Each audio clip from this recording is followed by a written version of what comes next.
अल्बेस्कर घर में तो पैसा 32,000 रुपया चेक भेटा रहे, लेकिन 32,000 नहीं भेटाला। कहीं के जन कहत रहो उ चेक के कहाँ जमा कर रही? बैंक ऑफ इंडिया में। और बैंक वाला मन का बताले?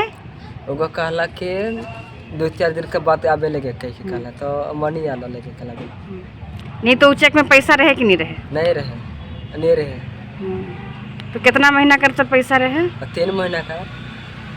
और एखन कहिया दे रहे चेक? दिसंबर 19 तारीख। और एखन कौन सा महीना हो गया?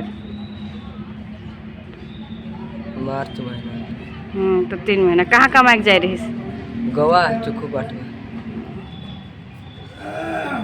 तो मैं आज वैसे मज़दूर से मिल कर के आ रही हूँ, जो मज़दूर मुझसे पिछले 3 सप्ताह से बातचीत कर रहे थे कि वो लोग गोवा काम करने के लिए गए थे अगस्त में। अगस्त, सितंबर, अक्टूबर का उनको पैसा, नगद पैसा, कैश उनका जो मालिक था वो दे दिए, लेकिन इधर 3 महीने का पेमेंट। वो लोग दिसंबर में जब घर आए तो बोले कि चेक लेकर के जाइए, आप लोग अपना क्या बोलते हैं कि पासबुक में डालिएगा और पैसा मिल जाएगा। तो 3 महीने का पूरा पैसा 40-42 हज़ार लगभग के पैसे का चेक उन्होंने दिया, लेकिन ऐसा चेक दिया जिसमें पैसा था ही नहीं उनके खाते में। जो नियोक्ता है उनके खाते में पैसा नहीं था, और उस वाले खाते का चेक उन्होंने दिया। और मज़दूर अभी मार्च है, आज 2 अप्रैल है, आज मुझसे मिला, अभी तक उनके खाते में कोई पैसा नहीं आया है। तो जितने लोग बाहर काम करने जाते हैं, हम उनके लिए बताना चाहते हैं कि अगर आपको कोई खाता में आपको पैसा देंगे बोल करके बात कर रहा है, तो सबसे पहले तो ज़रूरी है कि आपका अपना पासबुक हो, और वो पासबुक और आधार का लिंक रहे, KYC जो कि कहते हैं जिसको, आपका पैन कार्ड, आपका खाता, आधार, ये सब लिंक रहे अच्छे से।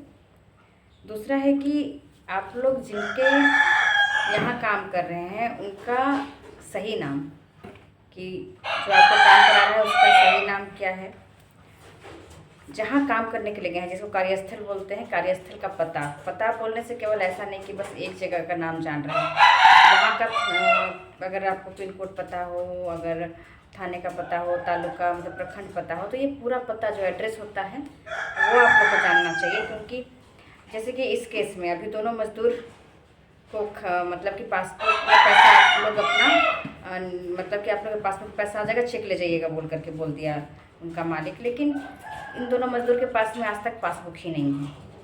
अब वो लोग दूसरे के पासबुक में पैसा डालने के लिए किया, जमा किया, पैसा तो आया नहीं। अब चेक बाउंस भी हुआ, लेकिन वो किसी और के नाम से हो रहा है। तो फिर अगर आप आगे अपना मजदूरी के लिए लड़ाई लड़ना चाहिएगा तो वहीं पर कमज़ोर हो जाता है। तो 3-4 बात जो मज़दूर लोग को जानना चाहिए, जहाँ काम करने जा रहे हैं वहाँ जिसके अंडर में काम करे, जो आपका मालिक है, उसका पूरा नाम, उसका मोबाइल नंबर,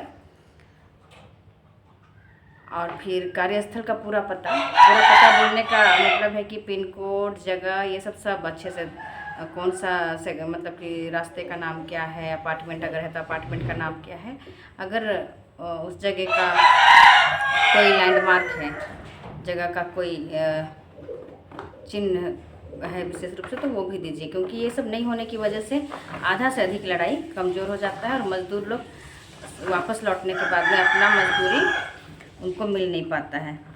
और एक है कि कब से काम करने के लिए आप लोग शुरू किए, काम शुरू करने का डेट, कब तक काम किए हैं, ये सब भी कहीं अगर लिख करके रखिएगा तो बहुत अच्छा है। नहीं तो जिस तरह से हालात हैं यहाँ के मज़दूरों का, और जब हम रोज़ दिन मज़दूरों से मिलते हैं तो जागरूकता की कमी, सतर्कता की कमी, अपने अधिकारों की जानकारी की कमी की वजह से मज़दूर लोग के साथ में इस तरह का छलावा होते रह रहा है। और याद रखिए कि हम लोग वैसे युग में हैं जहाँ लोग एक दूसरे को नोच करके ही अधिकतर लोग कमा रहे हैं। बहुत कम लोग के पास बहुत अच्छा काम है, तो लोग ऐसे ही, मज़दूरों के पास तो ऐसे भी मज़दूरों को ही लोग ठगते हैं, अधिक काम कराओ, कम पैसा दो, उसमें से पैसे बना लो, इस तरह का। तो जो है, लेकिन ये सतर्कता और ये जानकारी रखनी चाहिए। और लेबर लाइन का नंबर मैं दे दूंगी, इंडियन लेबर लाइन का, जिसमें आप लोग अगर मजदूरी नहीं मिला है तो उसका शिकायत कर सकते हैं। लेकिन आपके पास उसके लिए कब से काम कर रहे हैं, आपका मालिक कौन है, जहाँ काम करते थे उसका पता क्या है, और कुछ और एडिशनल जो जानकारी होना चाहिए वो ज़रूर आप लोग को रखना चाहिए, ताकि आप लोग अगर सचमुच चाहते हैं कि आपकी मजदूरी को लोग ना खा जाए और ना ठगे, तो इतना जानकारी तो रखना पड़ेगा।